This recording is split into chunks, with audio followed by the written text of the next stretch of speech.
Welcome back, everyone, to the Galactic Underground. I am here with Madox. He's an awesome guy, super awesome. This guy blows me away. Like, I have been making movie props and cosplay props for quite a while, and the moment I got on set for Guardians Squadron and I started looking at some of his stuff, I was like, wow! Like, I was blown away. So I want to learn how to do some of this stuff from you, to be honest. Okay. And we're going to talk about that in a little bit, right? So I want you to introduce yourself, and I want you to just like tell me and tell all of my fans what got you into cosplay, man. Oh, okay. Well, my name is Madox2551, pretty much everywhere. What got me into cosplay is I was working really hard, had my nose to the grindstone, and just really like had everything sorted out. But then I looked up. Growing up, I was always into art, and I looked around. And I was like, it's been a long time since I've done anything really, truly artistic, and so I saw this wonderful world, this thing called cosplay, where people, instead of just like being a consumer of art, actually being a producer of art or some of your favorite types of art, Right. and taking those ideas and making them real. And so I did a little test here, like Halloween, certain themed Halloween costumes, and then I went and just bit the bullet, went to my first convention, and I was like, I'm hooked. What was your first convention? It was Big Texas Comic Con. Oh, right on. Yeah, I had a chance to meet Ray Park. Oh, and meet some wow. other people. Yeah, because like I'm really into combat sports and just being physical, and just he's the guy. You know what I mean? Yeah, I learned a 100%. lot. I learned a lot from about his history and just how much he just was really. Yeah, he really humanized the I guess the industry, if that makes any sense. Right. And just where he came from, and just hearing his story, I was like, wow, it's really, really cool. And so taking those things and combining them, and so just making like conceptual ideas a reality, and then moving in that world and moving with that. Right on. Yeah. So you could say he's one of your inspirations. For sure, one of my inspirations So when it comes to cosplay. Yeah, but Right. you mentioned tools, and to kind of get back to that, I have to like the stuff that we have here is really, really great. I'm very, very proud of it, at very least. But the thing is that there's emulation, and then inspiration, emulation, and then eventually your own style. Right. And some of my some of my personal heroes in the at least in the prop making world, at least people who are regulars, it's got to be the Smuggler's Room for sure, and then try to finish something, the YouTube channel, and then Kelly Stern, all time favorite. He just the way he puts things together, like he really has a great command of the Star Wars design language, and really inspired me. Right. And my tools to kind of emulate that kind of lived in, like certain themed, like tools that have a story. Because some tools maybe they came from Kashyyyk, maybe they came from like heavy industrial, Right. used over like Kessel, or maybe like Coruscant. And there are subtle differences depending on your access to resources and the story you're trying to tell in those tools. And it's exciting to kind of. So when you're making a prop, you're digging way into like, where is this prop from? How is it being used? What resources are being Absolutely, used? So yeah. that it's more realistic. Kind of like the lived experience of some of these technicians, of some of the tools the materials that they had together, that they had access to. Maybe some places where they were more rich, they had like, all right, we're gonna maintain like a singularity of like very pristine materials throughout, and some are like, well, maybe we have to like go in between, and then someone was like, you know what, these heavy use, or it's like it's somebody's personal shop, so like, yeah, I'm gonna add some straps, or I'm gonna add my own little thing because this is my thing. It's not something that's issued. It's something maybe I have to maintain, and that's kind of like harkens back to the Star Wars universe, where everything has to be maintained, fixed. Right. It's not set it and forget it at all. No, for sure. Yeah. I have to ask, what was your inspiration for this? Okay. So this is Mando helmet, guys. Thank you so much. Yeah, I'm really excited about this one. This is an Etsy purchase. So this is a 3D print. I didn't print this, but this is my paint job. But what inspired this? Before you go any further, Yeah. what's the Etsy shop? Do you remember? The maker's mark is right here. I don't have it, but like what I'll do is I'll find it and then we can insert it. because Yeah, I'll just put it. I'll put it in the bio, guys. Yeah. So sweet. I appreciate that. I should know that. I apologize. But basically, what happened is that I was fortunate enough to be part of a shoot and like a fan film. What was the fan film? The fan film is Civil War with Scott Wynn as the director. And Right on. So many amazing other people. I saw the trailer for that. It was great. It was amazing. Just to be on set and just to help out. Right. I was really, really, really grateful for the experience. Learned a lot. Still learning a lot. And amazing people. And so at the time I didn't know much about helmets or anything like that. And so I got a resin print. And resin has its place. It's really great for like if you want to add. It takes damage really well. I feel like it handles paint really well. The only thing is that in the heat, it'll fold like a wet taco. Sadly, so we're in Lancaster. Well, it didn't fold out here, bro, in Arizona. So that was things that I was in Lancaster and the resin print because it's like an Amazon. It was an Amazon purchase. Yeah, right, exactly, right. Exactly. I mean, always learning, and so. And it looked really, really great. I mean, obviously, I like to have that high quality, but the thing is just by nature of the base material. I mean, I tried to, shore it up with some fiberglass and then a truck bed liner so I wouldn't get dizzy with all the resin smell or whatever. But still, just the heat just made it sad. And so I was thinking, all right, so it's time to come up with something else. I need another helmet. And so I was like, well, I don't want to work. Everybody has their place, but I don't want to work hard to look like everybody else. Right. The feel of Star Wars is really, really important to me. It's subjective between the artist and the person who produces the art and the person who consumes the art. And to have that kind of connection Absolutely. is special to me. When you can achieve it, awesome. And so I searched far and wide. There's lots of helmets I really, really liked. But I was just like, you know what? This is the one that has that suspended disbelief and I believe acceptability within the Star Wars community. And when I saw it, I was all like, I kept coming back to it. Like, I'm taking it home. So so I'm glad that you said that. Yeah. About if it's accepted within the Star Wars universe. Yeah.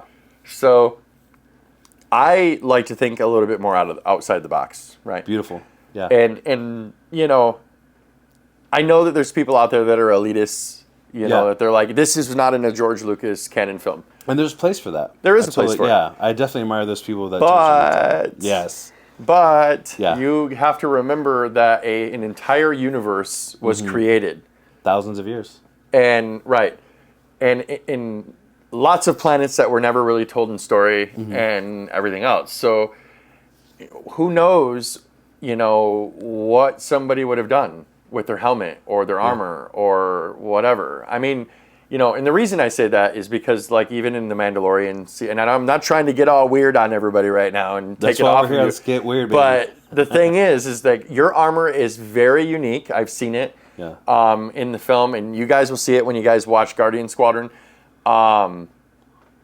It looks great. Thank you. And you said it was a thrift store treasure. Like, everything that you got was from a thrift store. You're very, very generous. I said everything below the neck is thrift store trash. You said thrift store treasure. Right. Well, Thank you. But anyways, the point is that appreciate that. When I saw it though, I was like, it had like a cool Mandalorian scavenger type vibe where you're a warrior, barbarian. You know what I mean? Fighting against all odds in the elements and doing what you need to do to survive, right? That's the biggest thing. When you look at it, it just feels like Star Wars. But here's the thing. You never told me that was what it was really about. Yeah. I saw it, and I knew that's what it was about. Yeah. So, like, even when we watched Mandalorian, what was it, season 3, when we saw the scavenger, like, armor on the Mandalorians, remember? And it was, like, droid parts and stuff like that, And, so the point is that I'm really loving seeing all of that mashup out there. People taking their own creative direction, and taking other items within the Star Wars universe and creating something, right? So, horns exist. Yes. In the Star Wars universe within the beasts that are alive, right? Exactly. So, you created something with it, essentially. Very artistically. Thank you. You really did. I'm not, guys, I am going to show you all of these parts on some B-roll at the end of this interview. So stay till the end so you guys can really see this. I mean, a lot of this stuff you're not really going to see the detail on right now because you're too far away. But we're going to get a really good close-up of it, and I'm going to show you guys at the end. Absolutely. So one last thing. Now, you don't have to give the details, right? But I'm just curious if you're willing to talk about that event that you did in your helmet and your Star Wars outfit. Okay. You know what I'm talking about? Yes, I feel so, yeah. You okay with that? I'd like to mention one more extra thing on that. Okay, go ahead. So I talked about inspirations and also finding a home. Right. And so a lot of what I try to create, because it's may not be movie accurate, wouldn't find a home in a lot of certain groups, whatever. But that's why I have to think they're loved, but couldn't necessarily find a home. Right. But that's why I have to acknowledge the Shroud, because they've been a home for me and my crazy ideas. I was gonna totally ask you that. I'd be so remiss if I didn't mention it, because I've also found others who've inspired me so much. Right. So much. And so I have to thank Jaeger, and I have to thank Clan Shroud for accepting me. How long have you been a member of Shroud?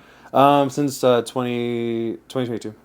Oh, so you're like an OG Shroud member. I don't know. I mean, Close. at the time I felt brand new. Yeah, but like it's 2025, bro. It's almost 2026. Oh, back in my day. Let me tell you, Buster. Yeah, it's absolutely been great. It feels young, though. It feels still young in there. Right. Because it's been such a wild ride. We do so much. And we also actually quite a bit, believe it or not, we actually do so much for each other, which is really, really awesome. No, absolutely. And it's crazy that you say that, because every other interview that I've done, everybody has mentioned that. I'm so grateful. Everybody is so open and helping and things like that, and learning from each other. Yeah. And accepting we didn't know each other and accepting the feedback too. Yeah. Like when I got, here and I'm showing my armor and stuff, and one of the other cosplayers that I'm going to interview as well was like, hey, if you use this instead of this, it will hold better. Yeah. If you use this Nobody's material holding for your anything knee, back. nothing's bad. No criticism. Yeah. Just absolute, like, this looks great, but if you want more functionality, you can do it this way. And, that is something that, like, Docking Bay was talking about, within He's Shroud really good for Industries and within Clan Shroud for Mando stuff. I have to say, though, your armor does look absolutely gorgeous. Absolutely beautiful. I appreciate that. Yeah, dude, really. It was a long process. That's like Mark V. Mark V, wow. It shows all the same color and the same scheme. It's consistent throughout, too. Different, it's really nice, different chest plates, different helmets, different everything. Like trying to just refine my style, But this is about you, bro. They know what my costume looks like. Thank you. Yeah. So... But with that being said, Docking Bay asked this to him too, but like, how was Germany? Oh, Germany was fantastic. It was awesome. If you haven't been to Germany, please go. It's very, very clean. Everybody's so nice. And then if there's not enough great things to say just about Germany, the country itself, the cosplay community there, and the Shroud people that are in Germany. So Shroud has members all over Germany, the world. Yeah, absolutely. Well, I don't know about probably. We have a pretty wild reach. I mean, we just got back from Germany, right? Right. But the German people and the German cosplayers have been so welcoming, so awesome, and so amazing. Right. And if I can, I really, really want to go back. I can't wait to go back. And if I'm not mistaken, and correct me if I'm wrong. Yeah. And I just kind of want to plug it because people who do that much for an organization deserve to be recognized. Absolutely. There was a cosplayers that were members of Shroud that helped organize the entire event in Germany, correct? Mm-hmm. Oliver. So, yeah. And Oliver and his spouse, Hot Second Sister. Right. Hot Second Sister on Instagram. Right. They actually flew over to visit us from Germany when we had Shroud Con 2 in Orlando, Florida. And they're just absolutely, like, I think at that time we may have been a year, not even a year, and they were on board and they flew across the ocean to hang out with us. Bro, I drove 30 hours from Michigan by myself. And before this, we didn't know each other. To hang out with you guys. Like, we were all strangers. We didn't know each other. But, Right. like, as soon as we hit and we were on set, we started working, having ideas flowing. We all have we all wanted to support the vision. Right, absolutely. Yeah. But they organized a big part, or helped organize the Shroud Con. Germany, in yeah, Germany. It wouldn't have happened without them. They're amazing humans. Absolutely. So Absolutely. we're gonna, Yeah. just so you guys know, I'm gonna drop their Instagram handles into the bios as well of this video, so that you guys can go give them a follow as well. They're Shroud members, awesome people. But yeah, when we got on set, yes, we definitely worked well together. Yeah, you fast friends. It was wild. It was really cool. crazy. Yeah, very grateful. You know, and I'm grateful for, you know, all the things you've shown me too. Like, this is wild. And I wanted to just say something really quick before, you know, we get done. Yeah. I designed a lightsaber for this film for my character, right? Yeah. And it inspired me because I love working with electronics and things like that and all of that. I want to start making some custom sabers. Yeah. So I've been like on the lookout for like the best way to do that and how to do that, and anywhere from going to, you know, your Home Depots, your Lowe's, Menards, things like that. Cool. No, that's not a paid sponsorship. Not yet. Not yet. So anyways, it might be after all the build videos I'm about to do. But anyways, these parts and components you find just at any hardware store, right? True. Yeah. And this is not a lightsaber. It's a tool, and it, you know, you can move it. It has sound to it when you move it around and things like that. So it's very real in your hands. Yeah. But it reminds me of a lightsaber. Yeah. So, you know. Yeah, it's one of those tools I was hoping for a Hydra spanner, but because of the, again, it's just like you have that, these are the parts, we're trying to make it come together into a thing, and Hydra spanners are kind of like elongated. You know, it kind of fit that vibe. And then, and it being acknowledged as a lightsaber, I mean, if it gets the goat, then, you know, I'm happy that you feel it. No, you're going to teach me how to do this. Absolutely, yeah. Yeah, and so like... You're going to totally teach me how to do this, because I'm going to revamp my kit and some tools for my kit. And just real quick, I guess in the industry there's two types of I guess there's many different types of props. But the ones I'm familiar with is like the static props, right? Where they really have no... They're just there, and it's like a thing, and you kind of have like this implied motion, maybe which side is which, or whatever. And then, you know, these are beautiful things. Like to, oh, yeah. Yeah. But then there's also a thing called active props. So you have static props and active props. And so, like, you know, because it performs a function, it would be considered an active prop, like a break action stunt shotgun that you see in Evil Dead, you know, and you get that click, or the mare's leg from Terminator. And so this would be considered an active prop. I believe it was where you just go in, add a couple of things, and then you can go in and you kind of twist the back, and it kind of gives you those types of... Right. No, that's super cool, man. And it's functional. It's so great like for when the you're actors. making... Right. Yeah. So these were tools that are actually featured in Guardians Squadron as well. Yeah. Glenn, that I interviewed, he did some mechanic work on a speeder. Yes. You know? Yeah. And he was using He's your really tools. great. He's awesome.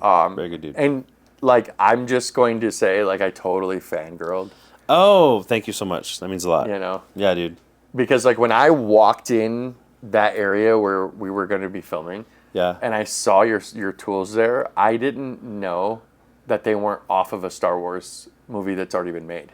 Oh, wow. Like, yeah. I know I didn't say that to you before. That's very... But it's true. Yeah. Like, seeing this on video, guys, doesn't do it any justice. It really doesn't. Like, it has the weight of a tool. It feels real in your hand. The paint jobs on them are immaculate. They're perfect. They look dirty, grungy, used, worn. You know, some of them have leather wraps on them. There's wear marks, things like that. And they all look like they really serve an actual purpose, you know. So, but I really appreciate you doing this interview with me, man. Yeah, absolutely, dude. Madox is on social media. I'm going to be putting his contact information as well in the bio. So feel free to give him a follow. This guy's amazing and super nice, as long as you're nice. So anyways... don't forget to like and subscribe for more build videos, more interviews, and more reviews. And until next time.